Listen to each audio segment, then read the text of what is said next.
Joseph Vijay சர்ச்சில் போய் முழங்கால் போட்டு நடப்பார்.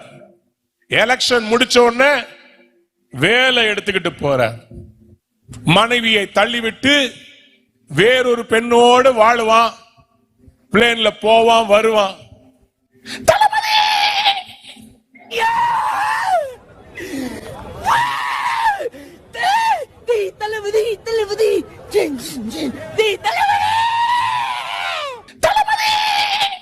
இவ்வளவு நடக்குது. அதெல்லாம் பார்த்துக்கிட்டு கிறிஸ்தவ வாலிபர்கள் நீங்க என்ன பண்ணிட்டு இருக்கிறீங்க? நீங்க ஏன் குரல் கொடுக்கல? தமிழ்நாட்டின் முதல்வரை சத்துருக்கள் நடுவிலே ஆளுகை செய்ய வைப்பார். இந்தியாவிலே சத்துருக்களின் நடுவிலே நீங்கள் ஆளுகை செய்வீர்கள். வாலிபர் எழுப்புதல் தமிழ்நாட்டிலிருந்து ஆரம்பமாகிவிட்டது. ஆல்வின் தாமஸுக்கு மல்டிபிள் பர்சனாலிட்டி டிசார்டர் என்று சொல்லி ஒரு வியாதி இருக்கிறது. காரணம், தமிழ்நாட்டில் நடந்த தேர்தலுக்கான ரிசல்ட் வருவதற்கு 3 நாளைக்கு முன்னாடி மே மாதம் 1ஆம் தேதி ஒரு ஐபிசி பெந்தேகோஸ்தே சர்ச் கூட்டத்திலே இந்த ஆல்வின் தாமஸ் மிக மிக ஆவேசமாக பேசியிருக்கிறார். நடிகர் விஜய்க்கு எதிராக பயங்கர ஆவேசமாக பேசியிருக்கிறார். விஜய்க்கு ஓட்டு போட்டவர்களெல்லாம் வெளுத்து வாங்கி இருக்கிறார். அப்படி அந்நியனாக ஆக்ரோஷமாக இருந்த அந்த ஆல்வின் தாமஸ் அம்பியாக மாறிவிட்டார். விஜயை புகழ்ந்து பேச ஆரம்பித்து விட்டார். விஜய்க்கு ஓட்டு போட்டவர்களை எல்லாம் மிக மிக புகழ்கிறார். அதை நீங்களே பாருங்கள். தேர்தல் ரிசல்ட்டுக்கு முன்பதாக விஜயை குறித்து என்ன பேசியிருக்கிறார்? எலெக்ஷன் வரைக்கும் ஒரு வேஷம். ஜோசப் விஜய் சர்ச்சில் போய் முழங்கால் போட்டு நடப்பார். எலெக்ஷன் முடிச்ச உடனே வேலை எடுத்துக்கிட்டு போறார். சாய்பாபா கோயில போய் உட்கார்ந்துட்டு இருக்க. யார பிரியப்படுத்த நீ எலெக்ஷன்ல நின்ன? யாருடைய பேக்ரவுண்ட்ல நின்ன? கேள்வி கேட்க இல்லையா? தேர்தல் ரிசல்ட் வந்த பிறகு விஜய் குறித்து என்ன பேசியிருக்கிறார்?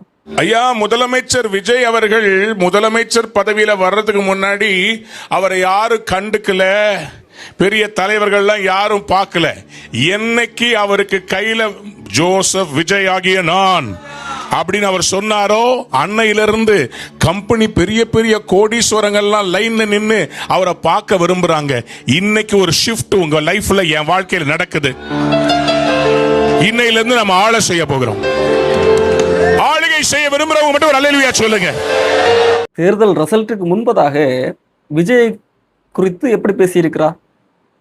மனைவியை தள்ளிவிட்டு வேறொரு பெண்ணோடு வாழுவான். பிளேன்ல போவான் வருவான்.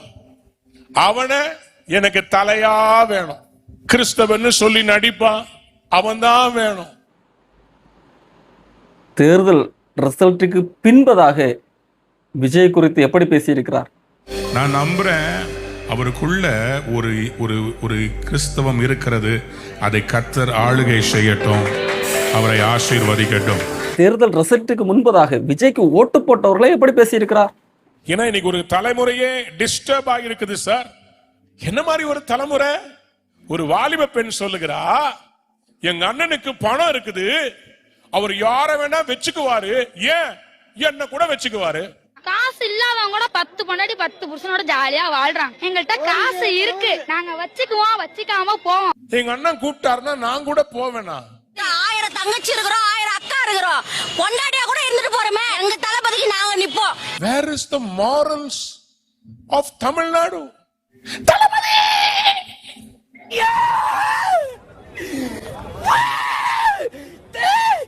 தளபதி தளபதி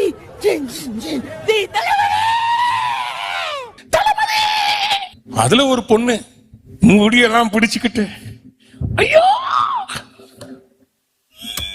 எனக்கு அப்படி இருக்கு விஜய் தளபதி, எனக்கு உங்களை ரொம்ப பிடிக்கும் தளபதி. வாலிப பசங்க வெயில்ல குதிக்கிறானுங்க, கூட வண்டியில ஓடுறானுங்க, வண்டியில போய் பஸ்ஸுக்கு கீழே போய் சாவறானுங்க. இவ்வளவு நடக்குது. இதுவே தேர்தல் ரிசல்ட்டுக்கு பின்பதாக விஜய்க்கு ஓட்டு போட்டவர்களை எப்படி பேசியிருக்கிறார்? நம்முடைய முதலமைச்சர் இன்னும் வாலிபர்கள் கூட நிற்க போகிறார்கள். இந்தியாவிலே ஒரு பெரிய புரட்சி வாலிபர்கள் மூலமாய் வரப்போகிறது. அதுக்கு தமிழ்நாடு தான் துவக்கம். யாராவது கையை தட்டி ஆமென் சொல்லுங்க. தமிழ்நாடு இந்தியாவுக்கு ப்ரூவ் பண்ணி சொல்லிடுச்சு, வாலிபர்கள் நினைத்தால் எதையும் மாற்ற முடியும். அந்த எழுப்புதல் தமிழ்நாட்டிலிருந்து இந்தியா முழுவதும் பரவ போகிறது. இந்தியாவில மகிமையான மாற்றங்கள் வரப்போகிறது. வாலிபர் எழுப்புதல் தமிழ்நாட்டிலிருந்து ஆரம்பமாகிவிட்டது. பார்த்தீர்களா? ஒரே ஆள்தான் தேர்தல் ரிசல்ட்டுக்கு முன்பதாக ஒரு பேச்சு, தேர்தல் ரிசல்ட்டுக்கு பின்பதாக ஒரு பேச்சு. கிறிஸ்தவன்னு சொல்லி நடிப்பா. நான் நம்புறேன் அவருக்குள்ள ஒரு ஒரு ஒரு கிறிஸ்தவம் இருக்கிறது. அதை கர்த்தர் ஆளுகை செய்யட்டும், அவரை ஆசீர்வதிக்கட்டும். யார பிரியப்படுத்த நீ எலெக்ஷன்ல நின்ன? யாருடைய பேக்ரவுண்ட்ல நின்ன? கேள்வி கேட்க இல்லையா? லஞ்சம் இல்லாத ஒரு தமிழ்நாட்டை கர்த்தர் பரிசுத்தவான்களின் மூலமாய் உருவாக்கி கொண்டிருக்கிறார். கைகளை தட்டி. ஏன்னா இன்னைக்கு ஒரு தலைமுறையே டிஸ்டர்ப் ஆகிருக்குது சார். என்ன மாதிரி ஒரு தலைமுறை? வாலிபர்கள் நினைத்தால் எதையும் மாற்ற முடியும். வாலிபர் எழுப்புதல் தமிழ்நாட்டிலிருந்து ஆரம்பமாகிவிட்டது. எங்க அண்ணனுக்கு பணம் இருக்குது, அவர் யார வேணா வச்சுக்குவாரு. ஏன் என்ன கூட வச்சுக்குவாரு. காசு இல்லாதவங்க கூட 10 பொண்டாட்டி 10 புருஷனோட ஜாலியா வாழ்றாங்க. எங்கள்கிட்ட காசு இருக்கு, நாங்க வச்சுக்குவோம், வச்சுக்காம போவோம். வாலிபர் எழுப்புதல் தமிழ்நாட்டிலிருந்து ஆரம்பமாகிவிட்டது. எங்க அண்ணன் கூப்பிட்டாருன்னா நான் கூட போவேனா? 1000 தங்கச்சி இருக்கிறோம், 1000 அக்கா இருக்கிறோம், பொண்டாட்டியா கூட இருந்துட்டு போறோமே. எங்க தளபதிக்கு நாங்க நிப்போம். வாலிபர் எழுப்புதல் தமிழ்நாட்டிலிருந்து ஆரம்பமாகிவிட்டது.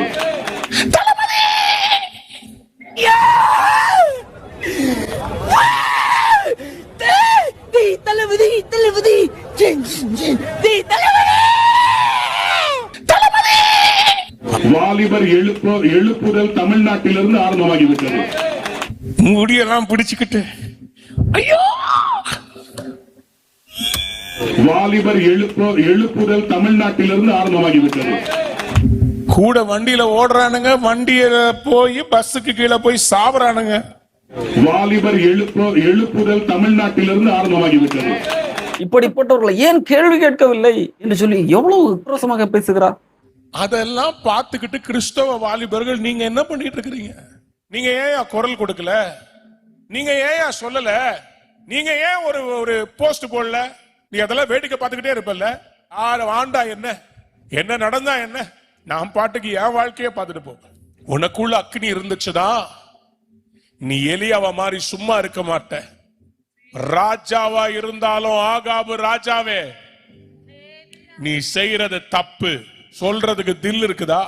யோவானை குறித்து வேதம் சொல்லுது, தைரியமா ராஜாவை பார்த்து சொன்னான், நீ உன் சகோதரனுடைய மனைவியை வச்சிருக்கிற, பி கேர்ஃபுல்.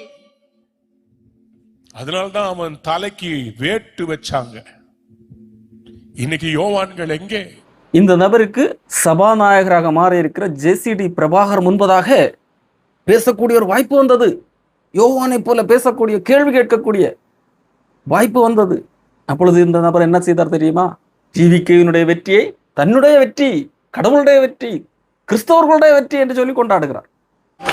இது எங்களுக்கு கிடைத்த மாபெரும் வெற்றி. நல்ல கையை தட்டி சொல்லுவோமா?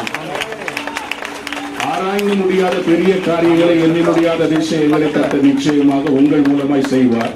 டிவிகே ஜெயித்த பின்பதாக அவர்களுக்கென்று ஒரு கூட்டத்தை நடத்தி அவர்களை வரவேற்று இன்னும் விஜயை இயேசு கிறிஸ்துவுக்கே இணையாக வைத்து பேசுகிறார். சங்கீதத்தில் இயேசு கிறிஸ்துவை குறித்து தீர்க்க தரிசனமான சொல்லப்பட்ட வார்த்தைகளை விஜய்க்கு அபியாசப்படுத்தி பேசுகிறார். நடுவே ஆளுகை செய்யும் பிதாவாகிய தேவன் தன்னுடைய குமாரனாகிய கிறிஸ்துவை குறித்து பேசின ஒரு மெசியானிக் ப்ராஃபசி. மேசியாவாகிய இயேசு கிறிஸ்து மட்டுமல்ல, அவர் ஆளுகைனா அப்படின்னா நீங்களும் நானும் ஆள பிறந்தவர்கள். கர்த்தரின் ஆண்டவரை நோக்கி, நான் உம்முடைய சத்துருக்களை உமக்கு பாதப்படியாக்கி போடும் வரைக்கும் நீர் என்னுடைய வலது பாரசத்தில் உட்காரும் என்றார். சத்துருக்களின் நடுவே ஆளுகை செய்யும்.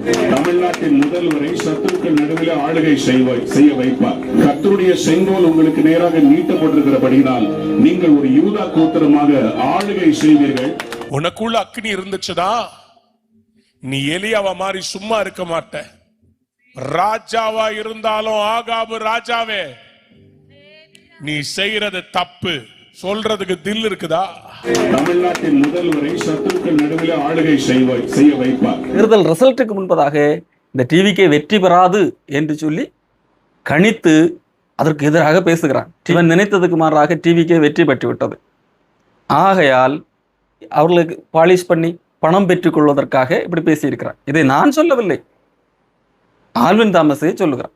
சபைக்கு வெளிப்பாடு வேண்டாம், கூப்பிட்டா போய் உட்கார்றாங்களே, அவங்க கொடுக்கிற பரிசு பொருட்களை இச்சிப்பதற்கு உன் இருதயம் எங்கே போனது? கேயாசி. ஆறு பணம் கொடுத்தாலும் பல்ல இழிச்சுக்கிட்டு போற ஒரு கும்பலா இருக்குது. சபையில ஒரு எழுப்புதல் எங்க இருந்து வரும்? அன்புக்குரியவர்களே, இந்த ஆல்வின் தாமஸ் மட்டுமல்ல, இன்றைக்கு கிறிஸ்தவ போதர்கள் என்கிறவர்கள் அத்தனை பேருமே இடத்திற்கு ஏற்ப பேசக்கூடியவர்கள். தேர்தல் ரிசல்ட்டுக்கு முன்பதாக பிசி சார்பில் நடந்த இந்த கூட்டத்திலே டிவிக்கு எதிராக பேசுகிறான். காரணம், விஜய்க்கு எதிராக பேசினால் கைதட்டல் அள்ளலாம் என்கிறதற்காக அப்படி பேசினான். மற்றபடி உண்மையிலேயே கிறிஸ்துவுக்காக என்றோ மக்களுக்காக என்றோ எல்லாம் கிடையாது. எங்கே எந்த இடத்துல என்ன பேசினால் கைதட்டுவார்கள் என்கிறதற்காக பேசினான். அதுவே டிவிக்கு ஜெயித்த என்பதாக இனி இந்த ஆளுங்கட்சிக்கு சோப்பு போட்டால் தான் முடியும் என்கிறதற்காக இப்படி பேசுகிறான். ஏண்டா, ரிசல்ட்டுக்கு முன்பதாக விஜய் நடிகை கூட போனதாகட்டும், விஜயுடைய தற்கொலை ரசிகர்கள் செய்த செயலாகட்டும் தவறாக தெரிந்ததே. அதுவே விஜய் வெற்றி பெற்று என்பதாக இருந்த இளைஞர்கள் மூலமாக எழுப்புதல் வந்தது என்று சொல்லுகிறார். வாலிபர் எழுப்புதல் தமிழ்நாட்டிலிருந்து ஆரம்பமாகிவிட்டது. விஜய்க்கு ஓட்டு போட்டவர்களை அன்றைக்கு கிண்டல் பண்ணுகிறான். இன்றைக்கு அவர்கள் மூலமாகத்தான் எழுப்புதல் வந்ததாம். அவர்கள் மூலமாக இந்தியாவில் எழுப்புதல் வரப்போகிறதாம். தமிழ்நாட்டில் எழுப்புதல் ஏற்கனவே வந்து விட்டதாம். எழுப்புதல் தமிழ்நாட்டிலிருந்து இந்தியா முழுவதும் பரவ போகிறது. இந்தியாவில மகிமையான மாற்றங்கள் வரப்போகிறது.